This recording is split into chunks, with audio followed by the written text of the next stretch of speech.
mec qui peut venir par là, tac, il veut juste plus haut là-dessous. Je t'avais dit la dernière fois que fallait pas qu'on ait un grain de sable dans le chantier. Bah là on a pris une tempête de sable. Premier jour.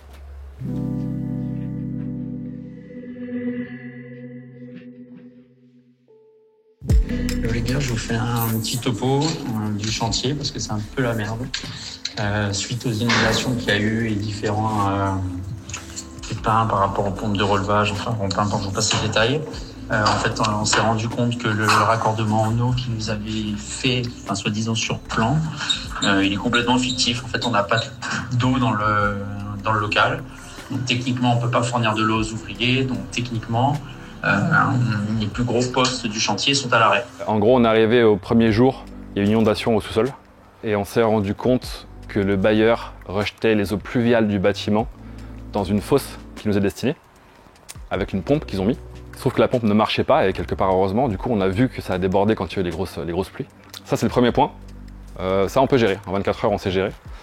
Deuxième point, on est venu pour monter la base vie. Donc la base vie c'est l'espace que tu donnes aux gens qui travaillent sur place pour aller aux toilettes, se laver les mains, déjeuner, se changer. Ça c'est la loi, je dois ça aux gens, je peux pas les faire bosser en sous-sol en plus sans toilette. Sauf qu'en fait il nous faut une arrivée d'eau pour ça. Et l'arrivée d'eau qu'on nous a mis à dispo, il n'y avait pas d'eau dedans. On a trouvé de l'eau, on a réussi à faire mettre l'eau, sauf qu'effectivement on a pris un décalage à J1 quoi. À J1. Donc c'est même pas un retard, c'est un non-démarrage qu'on a fait 3 semaines plus tard. Ok, donc juste j'ai besoin de faire un point avec vous parce que par rapport à la rentrée et par rapport à ce qu'on va faire à l'UTS 3, on a quand même eu des retards sur le chantier et la probabilité qu'on voulait éviter qu'on se retrouve avec une seule box, elle est plus élevée que ce qu'on avait pensé. Donc, on va sûrement, de manière ponctuelle, passer les cours à 14, rajouter des créneaux là où on peut en rajouter. Parce que toi, tu avais eu l'idée aussi, même si en gros ton cours n'est pas rempli à 100%, de mettre des cours toute la journée. Moi, c'est Maureen, je suis coach à l'UTS depuis donc juillet 2020. À L2, on a la chance d'avoir le rez-de-chaussée et d'avoir le sous-sol. Donc c'est vrai qu'on s'est dit pourquoi pas réorganiser un petit peu l'espace là-haut pour pouvoir faire un cours. Parce qu'ici tu peux mettre des cours de quoi? De crossfit de 8 ans. Si tu veux vraiment garder de la gym, partager des barres à 2, tu peux mettre des cours de crossfit de 8 en permanence. Hein. Alors pas forcément le même, hein, mais proposer vraiment 2 cours aux mêmes horaires. Donc forcément, les OG, c'est la première chose qui va sauter. L'objectif, c'est quand même de répondre à la demande des cours pour les gens. Le Loulou Running Club, est-ce que c'est pas possible de faire plus de créneaux là-dessus? Des créneaux, faut qu'on rajoute des créneaux. De toute façon, il y a de la demande, même avec ouf. Et c'est pour ça, est-ce que ça, il n'y a pas la possibilité d'en faire? Si, on va le faire, mais c'est pas un cours de crossfit. Un peu plus trop. Oui, je suis d'accord. Mais déjà, ça pourra, je dis pas le remplacer, mais l'aspect un peu plus conditioning. Oui, ça va dilapider un peu la surpopulation. Et après, est-ce que tu veux pas justement faire des cours en extérieur, parc? Mais bon, là, il y a l'administratif aussi. On pourra. Je sais que ça fait flipper Antoine et c'est normal parce qu'on est sur un business avant tout et lui, c'est ce à quoi il pense. Mais on a la chance d'avoir une communauté qui est hyper compréhensive pour le coup.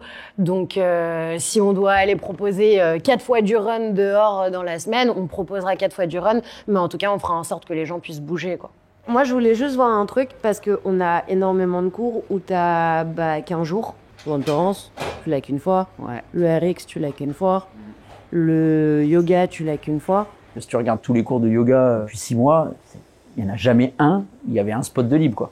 On a énormément de demandes. Sarah, elle est hyper appréciée. Les gens aiment vraiment la qualité de ses cours. Sauf que, encore une fois, la même problématique que l'on a à l'heure actuelle, hein, sur les 2 box. C'est-à-dire que s'il faut rajouter un cours, notamment dans la semaine, c'est-à-dire qu'il faut faire sauter un WOD, une haltéro, un spé, et bon, sincèrement, on n'a pas envie.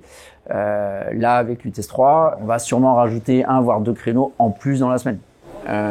L'Aerox, il faut rajouter des cours parce qu'il y a pas mal de gens qui ne s'inscrivent pas à l'heure actuelle, en tout cas qui s'engagent pas chez nous, ils préfèrent garder les tickets parce que il y a soit un le matin, soit un le midi, soit un le soir, et voilà. Aussi, par rapport à cette demande, forcément, on va rajouter des cours d'Aerox. On n'a pas encore décidé des créneaux fixes, mais il va y en avoir à foison, il va y en avoir tous les jours, pour pas dire 2 fois par jour, voire 3 fois par jour.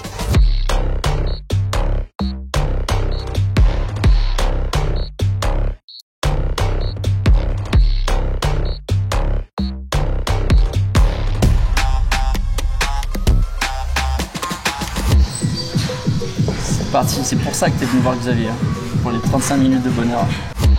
trop facile. Trop facile. Trop facile. T'as raison.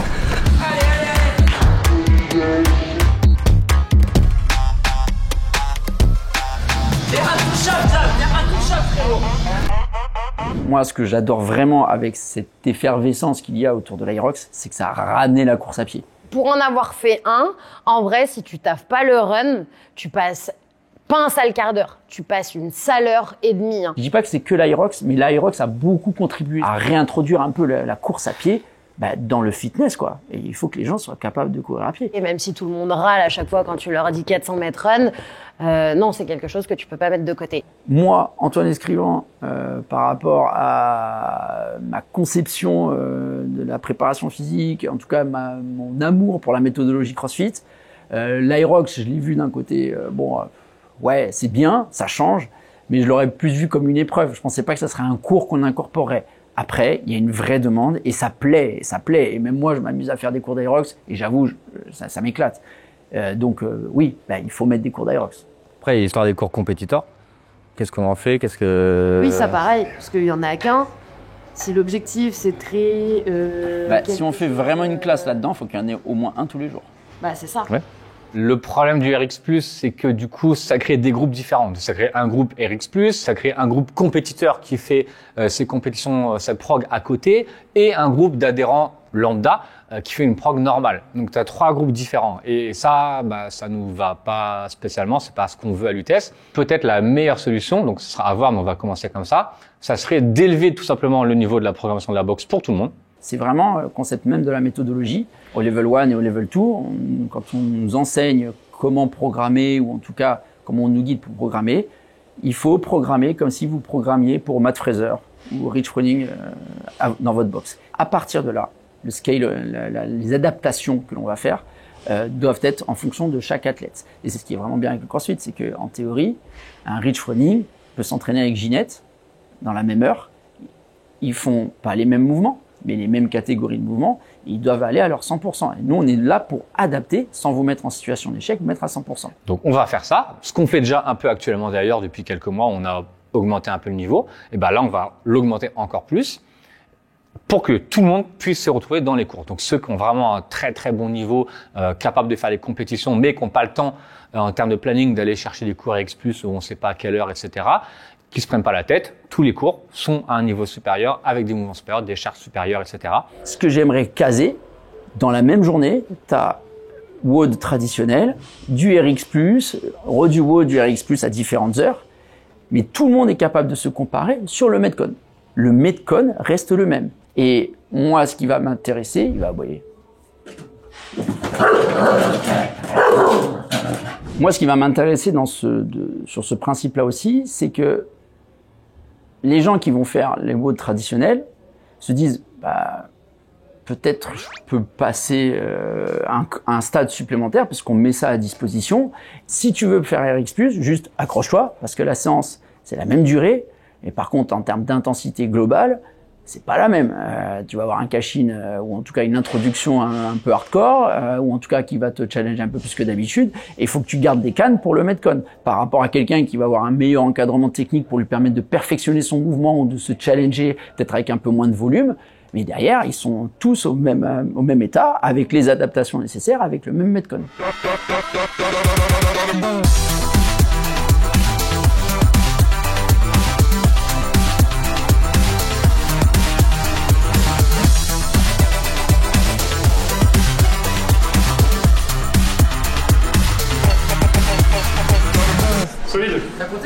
On a cette chance d'avoir énormément d'espace et je pense que créer d'autres cours peut permettre de nous attirer un nouveau public et surtout un nouveau public qu'on peut convertir à la méthodologie CrossFit, à la méthodologie Lutèce dans le sens large, parce qu'avec tous ces cours-là, moi, c'est une utopie le truc, mais moi ce que j'aimerais à très court terme, c'est que un athlète, quel que soit le profil de l'athlète, se dise moi je veux pouvoir aller dans ce labo, développer toutes mes qualités physiques parce qu'en fait avec ces différents cours, je sais où je vais aller.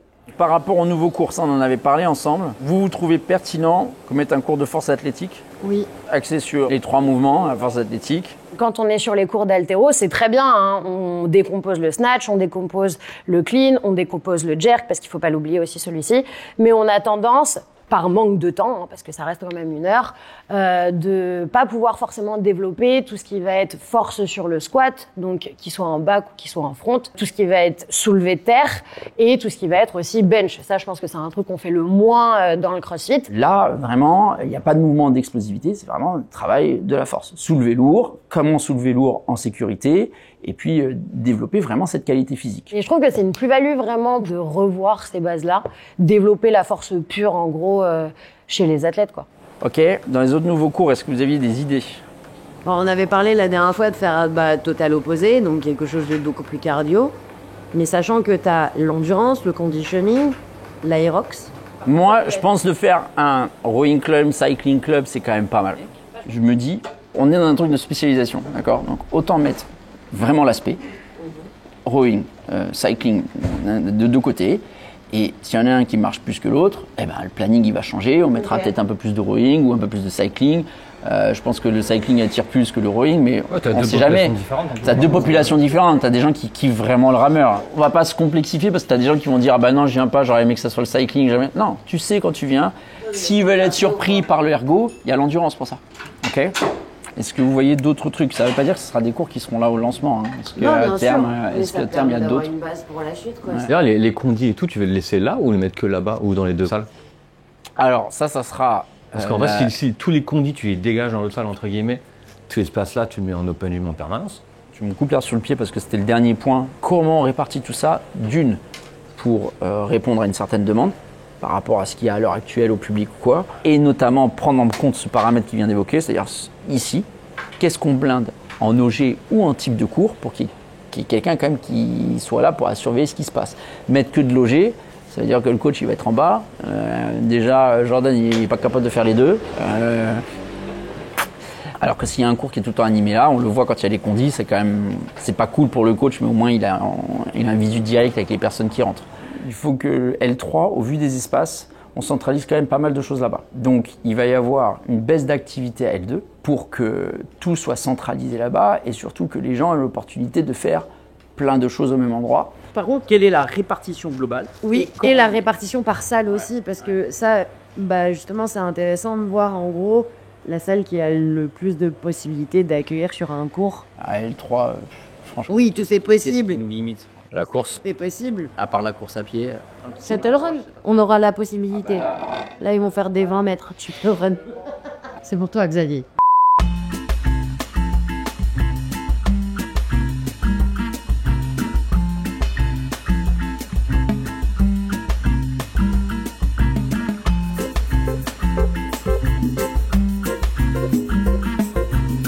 Moi, le planning que je vais vous shooter, on va considérer que là-bas, on est ouvert de 6h à 22h et qu'ici, on est ouvert de 7h à 21h.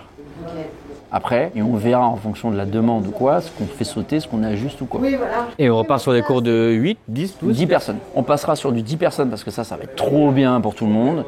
Mais je pense, par rapport à une réalité de terrain, je pense que 19h, 20h, on va vite les passer à 12, je pense. Ouais. L'autre point important, je l'ai sauté, ça fait 4 fois que je le lis. Moi, il y a un sujet auquel je vais évoquer, j'en ai parlé avec l'équipe de com, les séances d'essai. Moi, j'ai envie de mettre en place un scénario avec deux options. L'option avec la séance d'essai standardisée. C'est une séance, ils sont 5 ou 6 à tout péter. La séance, elle est déjà toute faite. Et ça, c'est vraiment pour toucher un public. Le CrossFit, ça leur fait vraiment peur. La personne dit, voilà, il y a tel créneau cette semaine. Est-ce qu'il y a un créneau qui vous intéresse? Il se greffe. Qu'il soit 1 ou qu'il soit 5, on l'a fait. Quoi qu'il arrive. Si c'est 1, tant mieux, il y aura un one-to-one. Mais vraiment, pour les gens qui n'y connaissent rien du tout là-dedans dans le CrossFit, qui ne savent pas à quoi ça ressemble, et on a réussi à attirer un peu cette curiosité, le but c'est leur prendre la main et leur dire « Venez voir, vous n'avez rien à payer, et à la fin, on discutera si ça vous a plu, ou en tout cas ça n'a pas répondu à votre demande. » C'est vraiment le but. Par contre, quelqu'un qui est un peu sportif dans l'âme, qui est un peu curieux ou quoi que ce soit, on va pas le faire chier à se mettre avec 2 gars ou 2 nanas qui sont un peu introvertis, qui ont besoin d'être accompagnés de A à Z. On gardera le schéma qui est à l'heure actuelle, à savoir, faites un cours traditionnel, vous venez, vous testez, vous allez voir, vous serez encadré de la même façon, mais peut-être qu'ils ont besoin un peu plus de s'imprégner de cet esprit qui fédère avec les phénomènes de groupe ou pas. En soi, c'est quelque chose que tu peux proposer, mais pas imposer. Voilà, ça correspond à un profil de personne. L'objectif de faire une séance standardisée, c'est pour les gens qui sont très craintifs, qui ont peur d'être jugés sur ce qu'ils vont faire, alors qu'on s'en fout royal. Le but, c'est qu'on a des gens curieux, on est content. Donc si tu nous montres que tu ouvres, enfin tu décroises tes bras en disant bon bah ok, je veux bien voir, eh bah vas-y, viens, on y va tout de suite. Aujourd'hui, il y a un peu cette notion de c'est élitiste, il faut que je fasse du sport avant de faire du crossfit, je dois être en pleine forme, machin, etc. Alors que non, tu peux partir de zéro, apprendre un mouvement, c'est comme tout, t'apprends, tu pratiques, et puis après, ça devient une habitude et... On sait très bien que les sportifs, ils vont pas aller chercher ce genre de choses, alors que quand tu as des personnes, comme tu disais, qui arrivent et qui sont en train de se poser la question « J'aimerais bien faire du crossfit, mais j'en entends toujours parler en maille parce que c'est dangereux, parce que s'il y a trop de ça, en fait, c'est le meilleur moyen de convertir à ce moment-là. » On peut toucher des personnes plus âgées, on peut toucher un public différent, et on crée un nouveau cours, Legend, voilà, et Master, tout ça. Si tu regardes bien la population à l'heure actuelle, 81% des gens qui s'entraînent ici, la moyenne d'âge est entre 25 et 35 ans, à peu près. D'accord ? Je pense qu'il y a des gens qui ont plus de 35 ans, qui ont plus de 40 ans, qui se disent « c'est pas fait pour moi ». Alors que non. Nous, notre objectif, c'est aussi de répondre à ce que c'est le crossfit de base. C'est du crossfit santé, c'est bouger le plus longtemps possible dans sa vie, être capable de faire plein de choses. Mais c'est ça qui est bien, c'est leur montrer que oui, attends, là tu fais porter ce gars à 100 kilos sur ses épaules mais que faire un squat. Mais toi, en fait, c'est pour t'apprendre à t'asseoir et à te relever plus tard sans avoir de soucis, à te tenir ou autre. Donc bien sûr que ce serait trop bon. Ce process supplémentaire que l'on mettrait en place, c'est vraiment ce qui fait le crossfit, ce en quoi on croit. C'est fait pour tout le monde. C'est une solution qu'on peut vous proposer pour être plus en forme et pour être plus en forme plus longtemps. Et on s'en fout de l'âge, du sexe, du handicap, s'il y a un handicap. Si tu es introverti, tu es extraverti, le profil, on s'en fiche. Mais de proposer un process supplémentaire pour l'intégration de ces différents profils, bah, ça correspond au CrossFit aussi. Le but, c'est de dire, voilà, je te montre une autre manière, un autre angle de vue, mais tu vas voir que tu vas vite faire partie du groupe.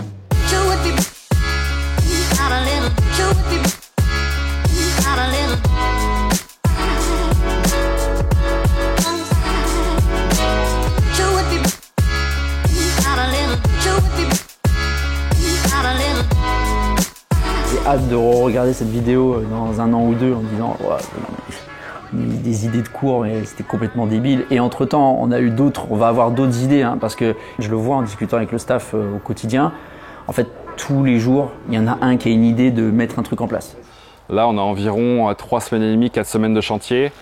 La projection qu'on avait, c'était de se dire que fin septembre, on pouvait avoir une convocation de commission de sécurité qui allait arriver sur le début d'octobre. On ne va pas prendre le risque de planter une date si le mec se pointe et que le chantier n'est pas fini, quoi. Parce que c'est-à-dire quoi qu'il arrive, on se prendra un report encore plus conséquent. Alors, en gros, avec les 3 semaines de démarrage qui ont été décalées, si on reporte ces 3 semaines sur le bout de planning, on est plutôt sur une ouverture courant novembre. Cut. Tu montrais tes superbes plaquettes. On va se motiver, on restera motivé jusqu'au bout tant que c'est pas ouvert, le combat continue. C'est pas du travail, c'est que du plaisir. Ah, je vais vous montrer mes grosses cuisses. 66 heures de la vidéo. Oh putain, l'architecte est déjà en retard. C'est infernal.